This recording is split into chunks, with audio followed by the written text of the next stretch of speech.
इसका सेंटर निकालना है। ये इक्वेशन दी हुई है, 2 डिग्री की इक्वेशन होगी ये, और इसमें हमें सेंटर निकालना है इसका। तो सेंटर निकालने के लिए फॉर्मूला भी है, लेकिन सबसे आसान तरीका जो है वो ये है कि इसको पार्शियली डिफ्रेंशिएट करते हैं with respect to x and Y.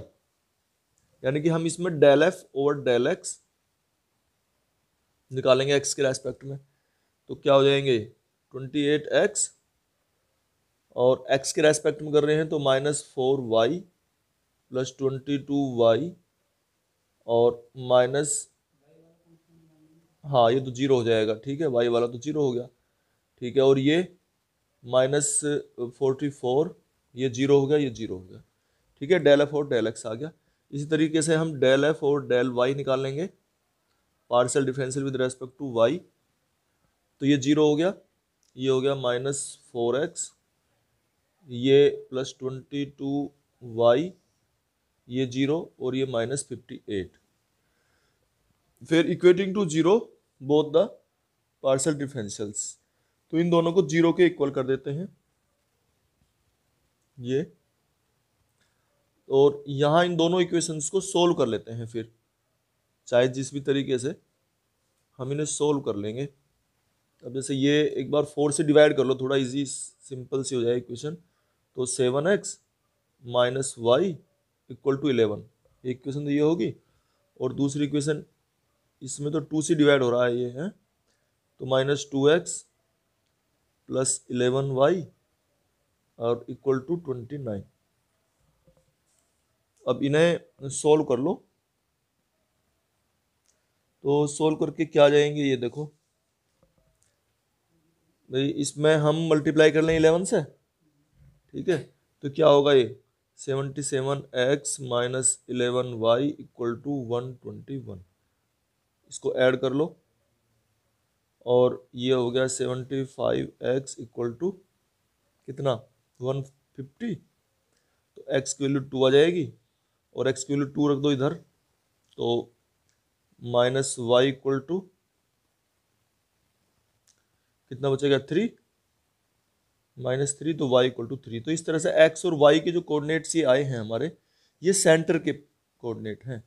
इस तरह से हम कोई अगर इक्वेशन दी हुई होती है तो उसके सेंटर के कोऑर्डिनेट इस प्रकार से निकाल लेते हैं। अच्छा, एक इसमें हमें स्टैंडर्ड फॉर्म में भी इक्वेशन को रिड्यूस करना है। स्टैंडर्ड फॉर्म में, स्टैंडर्ड फॉर्म कैसी होती है कि उसमें केवल जो हमारी 2 डिग्री की टर्म्स हो, ठीक है ना, ये x और y नहीं होने चाहिए, 2 डिग्री की इक्वेशन हो केवल। तो इसको फिर स्टैंडर्ड फॉर्म में कैसे चेंज करते हैं हम, अब इसमें जी एफ ये वैल्यू निकालते हैं। ये कैसे निकलते हैं देखो, जी की जो वैल्यू है ये है, ये तो सेंट्रल कोऑर्डिनेट है, इसे लिख भी लेते हैं चाहे हम, सेंट्रल कोऑर्डिनेट है 2 और 3।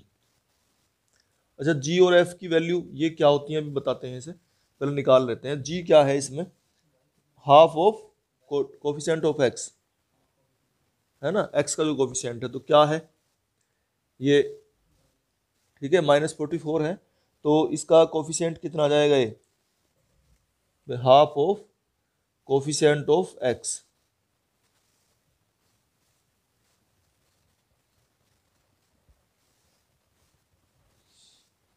तो 1/2 एक्स का कोफिशिएंट कितना है -44, तो ये कितना आ गया -22। इस तरह से एफ क्या है, coefficient of half of coefficient of y, ये तुमने पढ़ भी रखा होगा। तो वाई कोफिशिएंट कितना है इसमें, कितना है -58, तो कितना आ गया ये -29। तो ये हम एफ और जी निकाल लेते हैं, और इसमें एक नई कांस्टेंट जो बनेगी, न्यू कांस्टेंट, वो ये है कांस्टेंट टर्म। अभी जैसे हम बात कर रहे थे कि केवल x y, x square y square और एक्स वाई, यानी कि 2 डिग्री की टर्म्स रहती हैं स्टैंडर्ड फॉर्म में, 1 डिग्री टर्म हम इसमें से डिलीट करनी होती हैं। तो उसके लिए हमें नया कांस्टेंट जो बनेगा वो ये है, इसका फॉर्मूला GX1 + FY1 और +C। तो मतलब जी की वैल्यू कितनी है हमारी -22, इसे लिखेंगे हम, और x कितना है 2, तो -22 मल्टीप्लाई 2 प्लस f कितना था -29, और y1 की वैल्यू कितनी है 3, और c कितना है इसमें 71। इसको सोल्व कर लो, इनकी मल्टीप्लाई करके सोल्व करेंगे तो ये हमारा -60 आ रहा है। ठीक है, ये हमारा C1 आ गया। तो अब स्टैंडर्ड फॉर्म में जो इक्वेशन होगी वो इस तरीके से बनेगी। देखो स्टैंडर्ड फॉर्म की इक्वेशन, स्टैंडर्ड फॉर्म तो ये हो जाएगी हमारी 14x² और -4xy और +11y² और C1 कितना है हमारा -60 = 0। ये हमारी स्टैंडर्ड फॉर्म में इक्वेशन आ जाती है निकल के। तो इसमें दो चीज़ निकाली हमने, एक तो सेंटर, तो सेंटर का निकालने का तरीका तो ये है, अगर सेंटर पूछता है, और स्टैंडर्ड फॉर्म में अगर इक्वेशन को रिड्यूस करना है, चेंज करना है, तो वो इस तरीके से, यानी कि C1 निकाला कांस्टेंट, बाकी जो 1 डिग्री की टर्म्स हैं वो सारी हमने हटा दी होती हैं। तो इस तरह से हमें ये निकालते हैं स्टैंडर्ड फॉर्म। ठीक है, यही दो चीज़ हैं इसमें। अच्छा, कभी कभी ऐसा भी है कि अगर इसको हम मतलब 1 रखना चाहते हैं, है ना, कभी कभी स्टैंडर्ड फॉर्म इस तरह से भी बना लेते हैं। ये भी स्टैंडर्ड फॉर्म है, तो इसे इधर ले जाओ और 60 से डिवाइड कर दो, 60 को उधर ले जाओ, ट्रांसफर करो राइट साइड में, और उसे डिवाइड कर दो, उधर 1 हो जाएगा, और ये 14/60 x² -4/60 xy और +11/60 y² = 1 आ जाएगा ये। तो इस तरह से भी करना है। एक फॉर्म है 2 डिग्री की इक्वेशन है, और standard form of 2 degree equation. अच्छा, ये तुमने पहले तो हुआ करता था 12th में, अब नहीं है, कि ये the equation represents a pair of straight lines, कि ये दो स्ट्रेट लाइन की इक्वेशन है, या इलिप्स की इक्वेशन है, या सर्कल की है, या पैराबोला है, या हाइपरबोला है, कैसे मालूम करते हैं अगर इक्वेशन दी हुई हो। तो इसके कुछ स्टेप्स हैं। सबसे पहले तो ये है, इसमें एक वैल्यू निकालते हैं डेल्टा। डेल्टा क्या होता है, देखो ये भी सीख लो, इसमें ये फॉर्मूला है ABC, जैसे मैं लिख रहा हूं ना ऐसे याद रह जाएगा तुम्हें आसानी से। ABC लिखा, फिर FGH,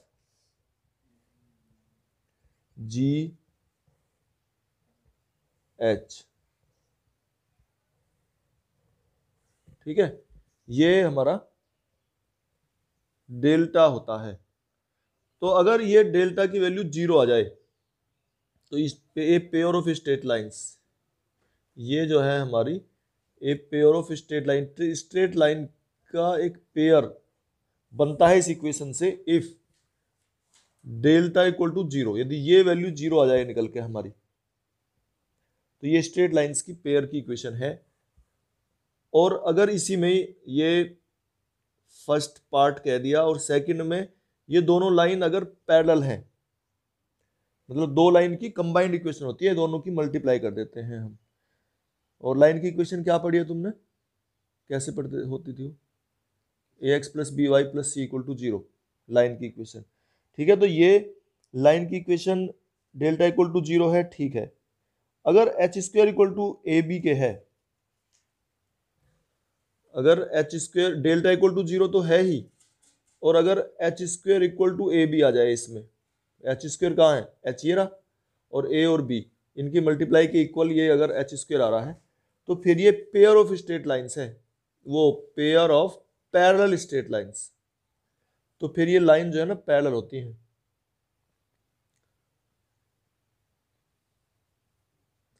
अच्छा, अगर डेल्टा = 0 ना हो, जो डेल्टा = 0 पे तो स्ट्रेट लाइंस है, तो ये फिर सर्कल की इक्वेशन बनती है। सर्कल बनता है if delta is not equal to 0, अगर डेल्टा 0 ना हो और साथ में a = b के हो,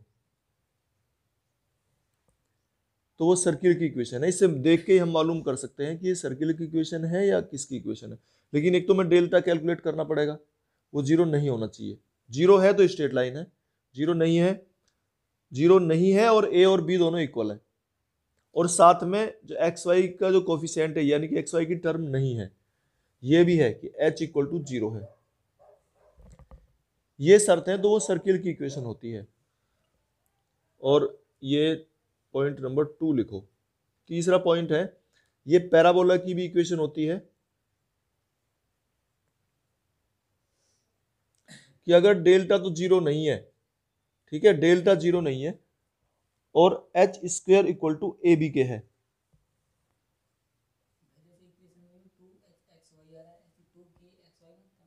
ना 2 नहीं, वो नहीं होता, केवल यही होती है ये हाँ नहीं, वो अलग चीज है। तो इसमें जो है सेंटर के लिए नहीं है, अभी सिर्फ ये पता कर रहे हैं हम कि ये सर्किल है, पैराबोला है या एलिप्स है, क्या है। तो ये पैराबोला की इक्वेशन होती है if delta is not equal to 0 and h square equal to a b. H square अगर ए बी के इक्वल है, देखो ये पैरेलल लाइन में भी था लेकिन वहां डेल्टा इक्वल टू 0 था पैरेलल लाइन में। अच्छा, फोर्थ पॉइंट है इसमें फिर इलिप्स, अगर इलिप्स कब होगा, तो ये जितने भी कर्व्स है ना इनमें सब में डेल्टा नॉट इक्वल टू 0 ही है, केवल स्ट्रेट लाइन में डेल्टा इक्वल टू 0 है। और इसमें साथ साथ h square is less than a b, h square की वैल्यू अगर ए बी से लेस है तो ये इलिप्स है। फिर हाइपरबोला, हाइपरबोला में है delta not equal to 0 and h square is greater than a b. और एक हमने पढ़ा है इसमें रेक्टेंगुलर हाइपरबोला,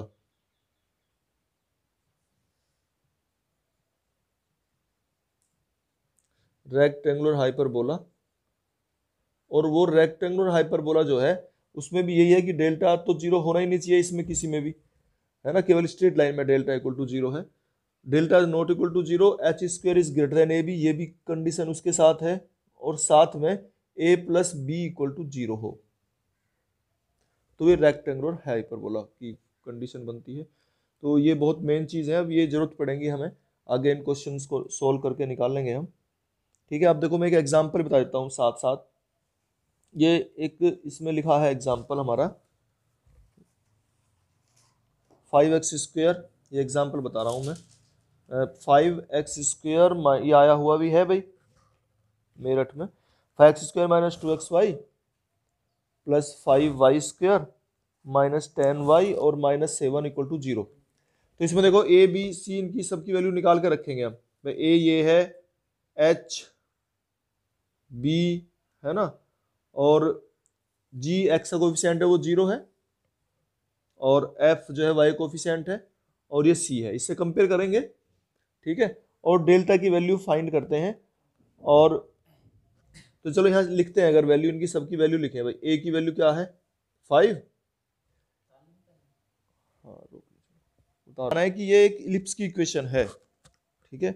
अब यहाँ इसकी कंपेयर करते हैं, जो स्टैंडर्ड फॉर्म में इक्वेशन है हमारी ए बी सी प्लस क्या थी वो, a x square plus b y square है ना, उसके साथ इसे कंपेयर कर लें। यहाँ लिख देता हूँ चलो मैं एक बार, a x square plus 2hxy plus b, ये याद हो जानी चाहिए भाई ऐसी स्टैंडर्ड फॉर्म में, plus b y square plus 2gx plus 2fy plus c equal to 0, ये है इक्वेशन। अब इसमें हम ए बी सी इन सबकी वैल्यू फाइंड करेंगे, इसकी कंपेयर करेंगे, तो ए की वैल्यू 5 है, एच की वैल्यू कितनी है -1, बी की वैल्यू 5 है, ठीक है, और जी की वैल्यू कितनी है 0, और एफ की वैल्यू कितनी है -5, और सी की वैल्यू कितनी है -7। और फिर इसमें डेल्टा और h square equal to a b ये निकालते हैं, एच स्क्वायर और ए बी इनकी वैल्यू है ना। अब डेल्टा की वैल्यू निकालो जरा, डेल्टा की वैल्यू क्या आएगी, कैसे लिखते थे वो याद करने का तरीका मैंने बताया था, हाँ ए बी सी ऐसे डायगोनल में, और एफ जी और एच, ठीक है ना, ऐसे याद कर लेंगे इसे, वैसे तो याद रहेगा नहीं। अच्छा, ये इसको अगर खोल के भी लिखेंगे तो कैसे लिखते हैं, याद है वो क्या था बताओ, ए बी सी, हाँ हाँ, minus f square minus c h square, ठीक है, ये वैल्यू होती है। इसको अगर ऐसे भी चाहें तो हम लिख सकते हैं पूरे कैलकुलेट करके। अच्छा, इसमें रख लो ए बी सी, ऐसे रख लो चाहे वैल्यू, तो ए बी सी की वैल्यू हमारी क्या है भाई, ये ए तो 5 है, बी कितना है 5 है, और सी कितना है -7 है। एफ कितने कितने हैं, एफ है -5 और -5। जी कितना है 0, और एच कितना है -1। ठीक है, इसे सोल्व करके निकाल लेंगे हम, और ये जो वैल्यू है इसे यहीं से ओपन कर लो, एक्सपेंड कर लेंगे 5 के रेस्पेक्ट में, तो -35 और +25 आ जाएगा ये,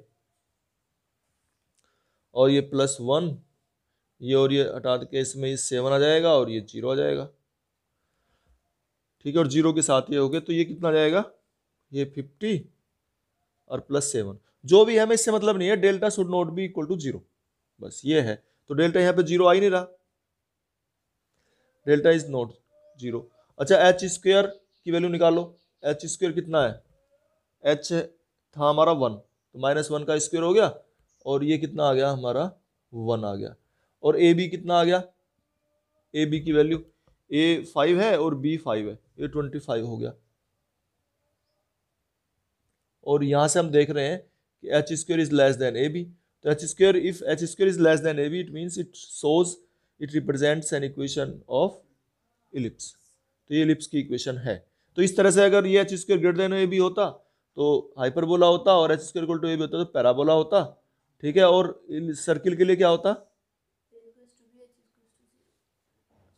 एक तो ए इक्वल टू बी, और हाँ एच इक्वल टू 0। ठीक है, तो इस तरह से हम अब ये ट्रेसिंग के लिए आएंगे ना, तो उसमें हमें सब मालूम होना चाहिए। उसका सेंटर कैसे निकालते हैं मैंने बताया था। धीरे धीरे हम अब पूरी इक्वेशन निकालना भी सीखेंगे, पूरा ही कैसे निकालते हैं। ये तो अभी उसके पहचान का तरीका बता दे कि आइडेंटिफाई कैसे करते हैं हम। क्वेश्चन दिया हुआ है, इसमें एक्सिस की लेंथ्स पूछ रखी है। Find the lengths and the equation of the axis of the conic. यानी कि अगर कोई कोनिक दिया हो तो उसकी एक्सिस की लेंथ और इक्वेशन ये कैसे निकालते हैं, इस क्वेश्चन में ये सीखना है हमें। तो ये जैसे दिया हुआ है, तो हम इसमें एक तो हमने सेंटर निकालना सीखा है, तो जो सेंटर निकालेंगे, सेंटर कैसे निकालते थे हम, भाई इसे डेल एफ और डेल एक्स निकालेंगे, और डेल एफ और डेल वाई निकालेंगे। तो डेल एफ और डेल एक्स क्या आ जाएगा हमारा, 5x - 3y और +13, और फिर इसे 0 के इक्वल रखते थे हम, ऐसे तो निकालेंगे। और डेल एफ और डेल वाई यही लिख देता हूं, चलो डेल एफ और डेल वाई क्या आ जाएगा, बताओ, इसे करो सोल्व। 3x - 5y + 11, यह आ गया हमारा 3x - 5y + 11, और इसको भी 0 के इक्वल रख दिया, और फिर ये दो इक्वेशन बनी और दोनों को सोल्व कर लिया। इस तरह से हमारा सेंटर निकल जाता है।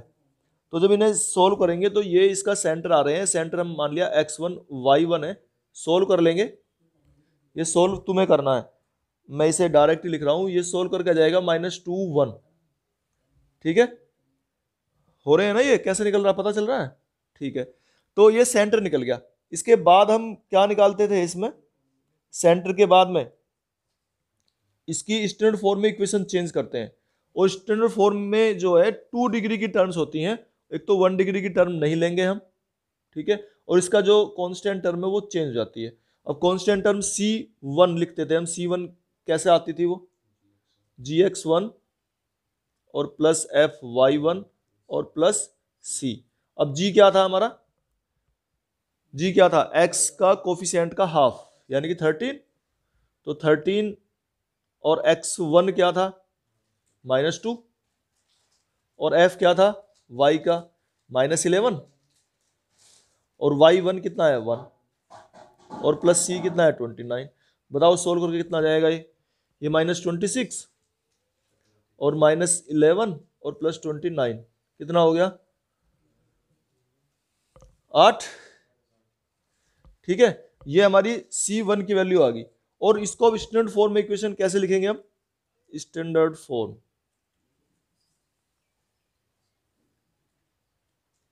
Of equation.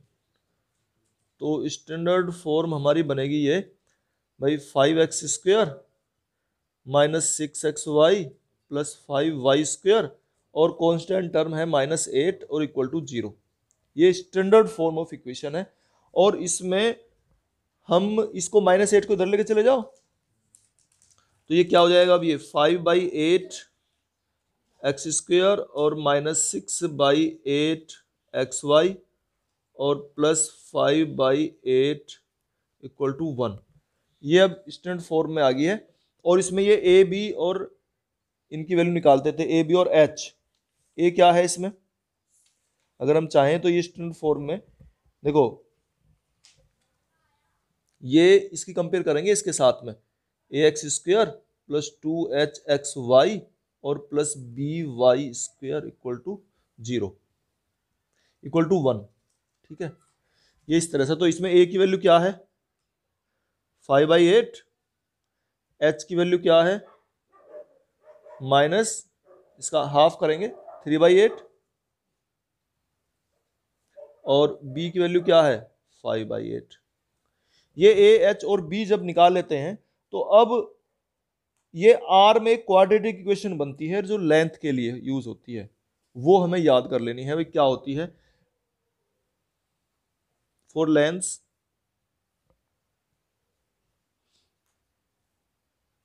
ऑफ एक्सिस, और ये इक्वेशन है a माइनस 1/r² और इंटू b माइनस 1/r² और इक्वल टू h²। और r जो है ना, ये लेंथ है उसकी, एक्सिस की लेंथ r। ठीक है, ये और इसको सोल्व कर लेते हैं, हम इनकी वैल्यू रख लेंगे, a b और h की वैल्यू रख के इसे सोल्व करेंगे, r की वैल्यू निकालेंगे। और r जो है ये लेंथ है, तो जैसे a की वैल्यू कितनी आ रही है हमारी 5/8 माइनस 1/r², b भी 5/8 ही है हमारा, और माइनस 1/r² और इक्वल टू h², तो ये 9/64। तो इस तरीके से इसको सोल्व कर लेंगे फिर आगे, है ना, r की इसको सोल्व करके, और r की जो वैल्यू आएंगी, तो ये इक्वेशन जो सोल्व होके इसकी मल्टीप्लाई करेंगे, तो इक्वेशन सोल्व होके ये आ रही है, चलो मल्टीप्लाई कर लो इनकी, कितनी आ जाएगी, ये 25/64 और प्लस 1/r⁴ और माइनस 5/4 इंटू 1/r² और इक्वल टू 9/64। ये इस तरीके से इसको फिर r⁴ से इसमें मल्टीप्लाई कर देंगे और इसके डिनोमिनेटर से भी मल्टीप्लाई कर देंगे 64 से, तो इक्वेशन ये चेंज होके हमारी आ जाएगी 64, यहाँ लिख दे रहा हूं मैं इसे, भैया आ गई हमारी इक्वेशन 64 माइनस 80r² और प्लस 16r⁴ इक्वल टू 0। ठीक है, इस तरीके से ये इक्वेशन आ गई, और इसको सोल्व कर लेंगे। r² में क्वाड्रेटिक है या r की बाई क्वाड्रेटिक इक्वेशन है ये, तो r1 इस मतलब ये इक्वेशन बनेगी हमारी, फैक्टर कर लेंगे इसके, 16 से डिवाइड हो रहा है पूरा, है ना, तो r² माइनस 1 और r² माइनस 4, हाँ 16 कॉमन लेके, तो r² माइनस 1 और r² माइनस 4 इक्वल टू 0। ये 16 से डिवाइड कर दो पूरे को, है ना, तो ये इक्वेशन बनती है, ये इसके फैक्टर हो गए। और r1, अब देखो इसके दो रूट्स आ गए निकल के, एक तो r1² इक्वल टू तो 1 है, और r2² कह दो इसको दूसरे वाले को, और इक्वल टू 4 है। तो एक एक्सिस की लेंथ तो है ये, और दूसरे एक्सिस की लेंथ ये है, और देखो दोनों जो लेंथ है हमारी ये पॉजिटिव आ रही है, r1² r2² दोनों पॉजिटिव आ रहे हैं, it means it represents N ellipse. ये एक इलिप्स की इक्वेशन है जरूर, जो ये कोनिक दिया हुआ है जो हम निकाल रहे हैं, अगर ये दोनों पॉजिटिव आ रहे हैं तो इसका मतलब है ये हमारी इलिप्स की इक्वेशन है। अगर इसमें एक इसमें से नेगेटिव आ जाता तो ये इसका मतलब फिर हाइपरबोला होता। ये भी एक पहचानने का तरीका है। हाँ, अब इसमें ये दिखाई दे रहा है कि ये हमारी माइनर एक्सिस है और ये मेजर एक्सिस है, पता चल रहा है ना, क्योंकि ये बड़ी है, और इसमें r1 की वैल्यू 1 है, अगर इसका स्क्वायर रूट लें r1 की वैल्यू 1 है और r2 की वैल्यू 2 है। ठीक है ना, ये इस तरीके से भी हम इन्हें निकाल लेते हैं, इसमें ये माइनर एक्सिस और मेजर एक्सिस की लेंथ्स। तो ये तो अभी ये हाफ है, हाफ मेजर एक्सिस की हाफ लेंथ है, और ये भी मतलब माइनर एक्सिस की हाफ लेंथ है, ये मेजर एक्सिस की हाफ लेंथ है। अगर टोटल लेंथ चाहिए तो क्या होंगी, 2r1 2r2। भाई इलिप्स जो बनता है हमारा वो सेंटर से आधे की लेंथ है ये r1 r2। टोटल लेंथ भी हम चाहें तो निकाल लेंगे, यानी कि 2r1 2r2 होंगी। अब इसकी अगर एक्सिस की इक्वेशन निकालनी है तो वो भी हम बताते हैं अभी, एक्सिस की इक्वेशन कैसे निकालते हैं। ये हम एक्सिस की इक्वेशन निकालते हैं, equation of major axis and minor axis. तो सबसे पहले हम मेजर एक्सिस की इक्वेशन निकालना चाहते हैं। हाँ, इक्वेशन ऑफ मेजर एक्सिस। तो मेजर एक्सिस की इक्वेशन कैसे निकालते हैं, तो फॉर्मूला ये है a minus 1/r1² into x minus x1। x1 और y1 हमारे सेंटर हैं, और प्लस hy माइनस y1 और इक्वल टू 0। ये इस तरीके से हम निकालते हैं। तो a की वैल्यू क्या थी, 5/8 1/r1²। तो क्या थी r1 की वैल्यू, नहीं अगर हम निकाल रहे हैं इसे मेजर एक्सिस के लिए तो मेजर एक्सिस के लिए लेंगे r1 फिर। अब हाँ नहीं r1 इसको, अब क्या ये r से मतलब, चलो r2 लिख लेते हैं अगर तुम कंफ्यूज ऐसे हो रहे हो ना। ये तो जब मेजर एक्सिस निकाल रहे हैं तो r जो है मेजर एक्सिस की यूज करेंगे, अगर माइनर एक्सिस निकाल रहे हैं तो r माइनर एक्सिस के लिए यूज करेंगे। तो कितना हो जाएगा ये 1/4, और x माइनस x1, x1 से मतलब है जो सेंटर था हमारा, -2 बना रहे थे ना, तो +2 हो जाएगा। और प्लस h कितना था, -3/8, और y माइनस y1 कितना था 1, ये निकल रहा था हमारा। ठीक है, इसे सोल्व कर लो। 5/8 माइनस 1/4 कितना हो जाएगा, 3/8। बताओ कितना आएगा ये, 3/8 तो ये आ गया, और x +2 और -3/8 y -1, 3/8 कैंसिल करो इसके, तो क्या बचेगा ये x +2 minus y +1 equal to 0। तो ये हमारी इक्वेशन आ गई x minus y +3 equal to 0। तो ये इक्वेशन आ गई हमारी मेजर एक्सिस की। ठीक है, और ये अगर माइनर एक्सिस की इक्वेशन निकालना चाहते हैं तो देखो मेजर एक्सिस और माइनर एक्सिस जो है ना आपस में परपेंडिकुलर होती हैं, ये हमने प्रूव कर ही लिया था कि ये इलिप्स है। ठीक है, और मेजर एक्सिस और माइनर एक्सिस आपस में परपेंडिकुलर होंगी। तो अब माइनर एक्सिस की अगर इक्वेशन निकालनी है तो इसी से भी निकल जाती है, और नहीं तो यहाँ पे तुम देखो r1² रख लो तो भी निकल जाएगी ये। ठीक है ना, यहाँ चेंज कर लेंगे बस, तो भी निकाल लेंगे हम। The equation of the minor axis which is a line perpendicular to the major axis and passing through the centre -2 1। तो ये हमारी क्या होगी बताओ,